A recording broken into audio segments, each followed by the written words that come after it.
Halo semuanya, salam kenal. Saya Umi Nurrohma dengan NIM 2355052 dari kelas 2 MCRD.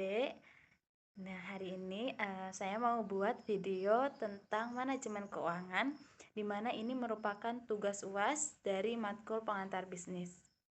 Baik teman-teman, selanjutnya akan saya jelaskan tentang materi manajemen keuangan. Baik. Pengertian dari manajemen keuangan yaitu manajemen keuangan merupakan suatu hal yang mempelajari cara mengelola sumber daya keuangan untuk suatu organisasi atau individu untuk mencapai tujuan finansial tertentu, di mana terdapat perencanaan, pengorganisasian, pengendalian, dan pemantauan sumber daya keuangan. Selanjutnya adalah karakteristik uang dan juga fungsi uang. Karakteristik uang, yang pertama tentu saja uang mudah dibawa atau portability, di mana uang itu harus ringan dan juga mudah dibawa ke mana-mana untuk transaksi kesehariannya. Kemudian yang kedua, uang itu harus tahan lama atau durability, di mana uang itu harus bisa digunakan dalam jangka yang lama dan juga tahan lama.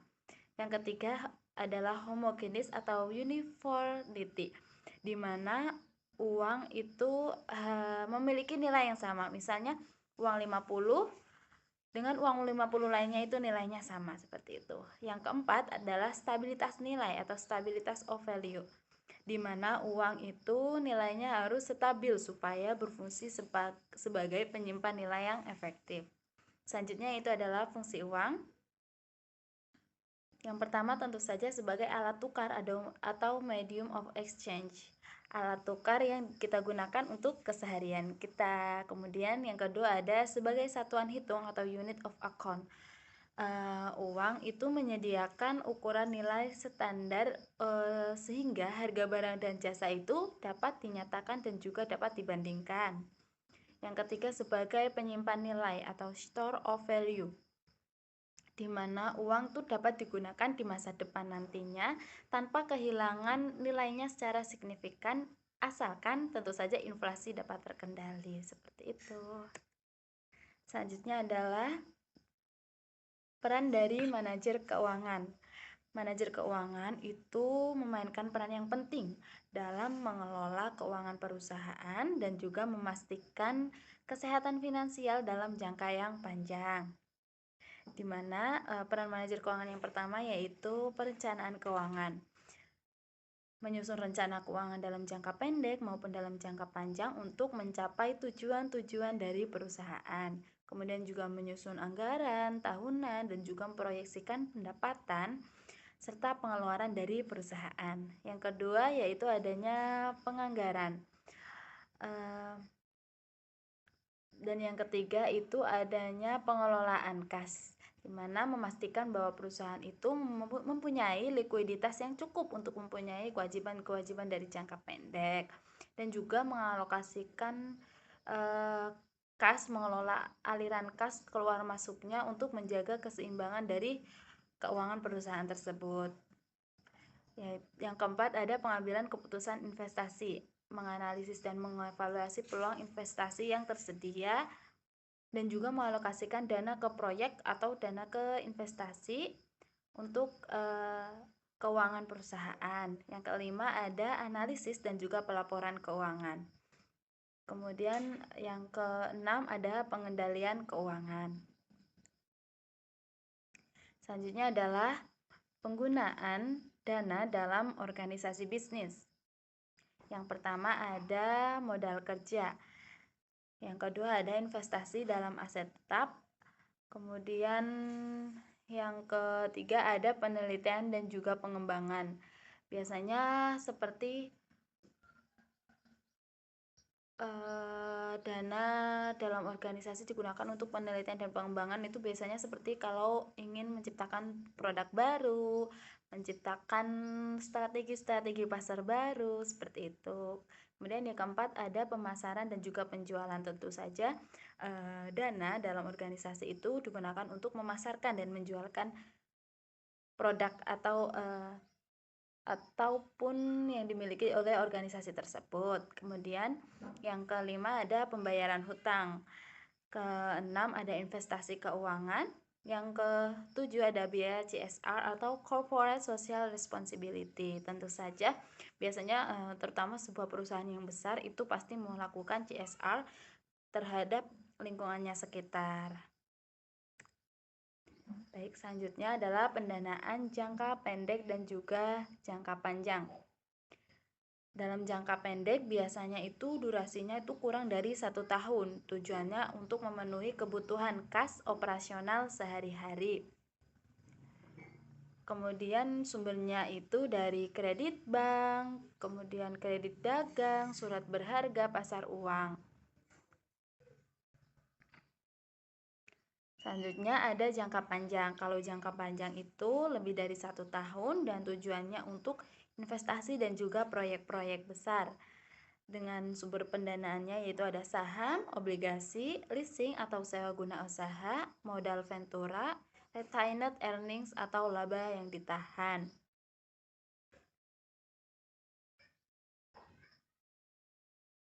Baik. Kemudian pendanaan jangka pendek itu cenderung memiliki biaya yang lebih rendah dalam hal bunga dibandingkan pendanaan dalam jangka panjang seperti itu. Dan juga pendanaan jangka pendek itu biasanya lebih fleksibel untuk memenuhi kebutuhan likuiditas yang mendadak. Sedangkan kalau pendanaan jangka panjang itu lebih stabil untuk pembiayaan aset dan juga proyek-proyek besar. Selanjutnya adalah sumber dana, pemilihan sumber dana. Sumber dana bisa dibagi menjadi dua, yaitu internal dan juga eksternal, di mana internal itu ada keuntungan laba yang ditahan, depresiasi, dan juga pelepasan aset. Keuntungan laba yang ditahan itu keuntungannya tidak dibagikan kepada pemegang saham, tapi diinvestasikan kembali ke dalam perusahaan, di mana keuntungannya itu di sini tidak ada bunga atau dividen tambahan. Kemudian depresiasi itu merupakan dana yang dihasilkan dari pengurangan nilai aset tetap. Kemudian penjualan aset atau pelepasan aset itu menghasilkan dana tanpa menambahkan beban utang. Kemudian yaitu yang eksternal adalah contohnya seperti pinjaman bank, penerbitan obligasi, penerbitan saham, dan juga modal ventura. Selanjutnya adalah pasar surat-surat berharga dan juga pasar modal.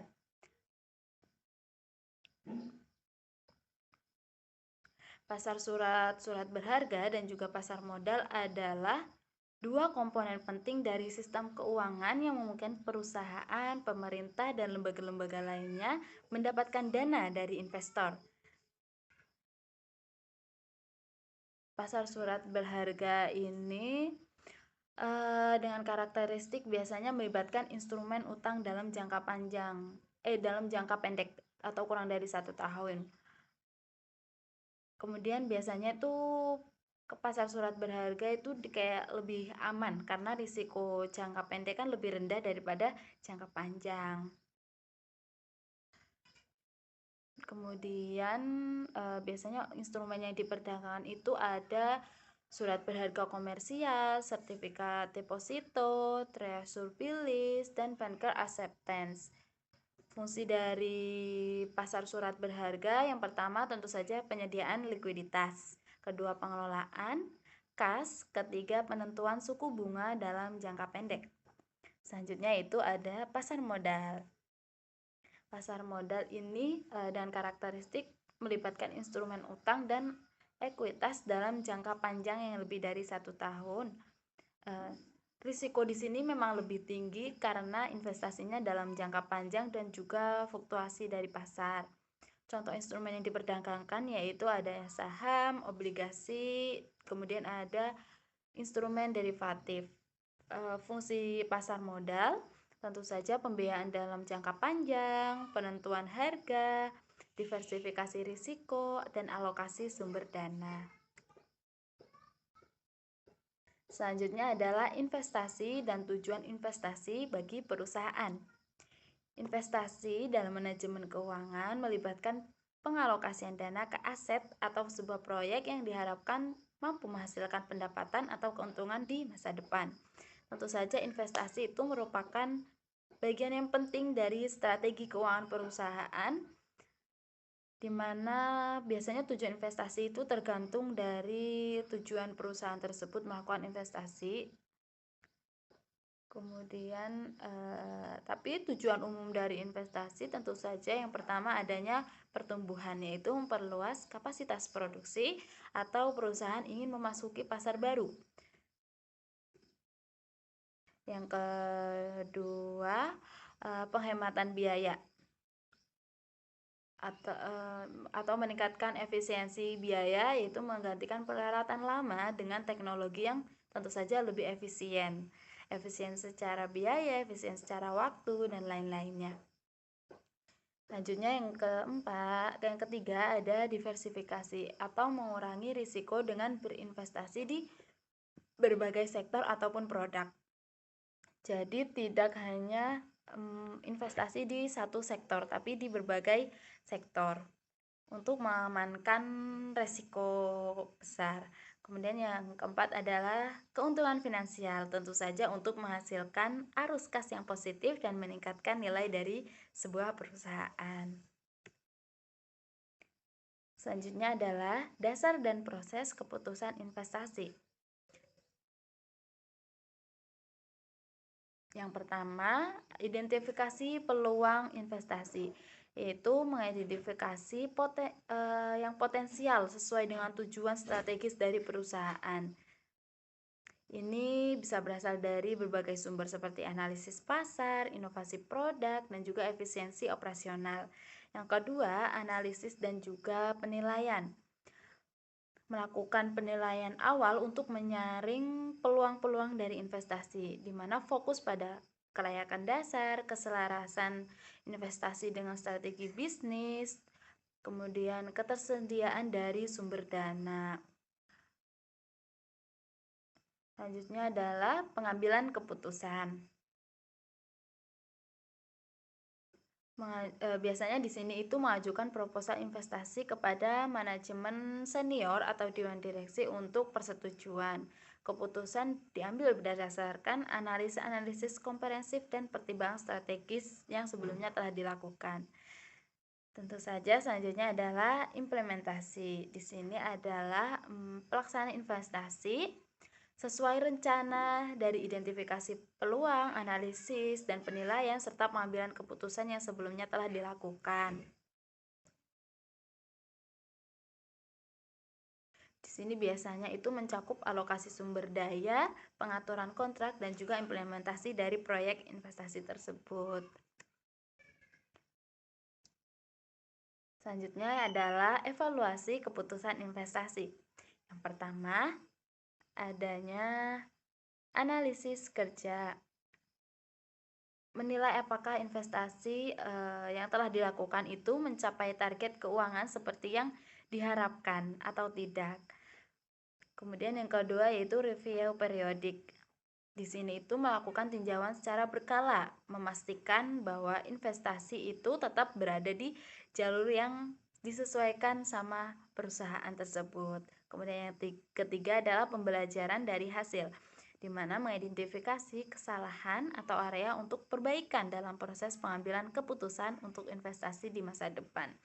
Setelah menganalisis kinerja dan juga review periodik, tentu saja nilai sebuah investasi itu